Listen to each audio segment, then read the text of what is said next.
ખાસ કરીને એક સમગ્ર માનવ જગતમાં શર્મનાક કરી શકાય એવો રાજકોટમાં સરસ્વતી સ્કૂલનો કિસ્સો સામે આવ્યો છે। ત્યારે એ કિસ્સાને લઈને ડીઓશ્રીને રજૂઆત કરવામાં આવી છે કે આ કલંકિત કિસ્સાને ધ્યાનમાં રાખી અને એ સ્કૂલની માન્યતા રદ કરવામાં આવે અને જેણે આ કૃત્ય કર્યું છે એને કડકમાં કડક સજા આપવામાં આવે।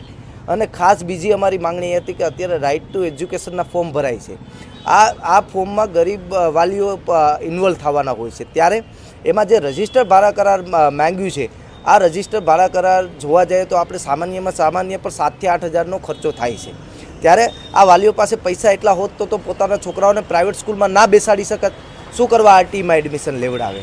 અને ઘણા વાલીઓ એવા છે કે આ ભાડા કરાર ના કરી શકવાના હિસાબે એણે આરટીઈમાં એડમિશન લેવાનું પણ માંડી વાળ્યું છે।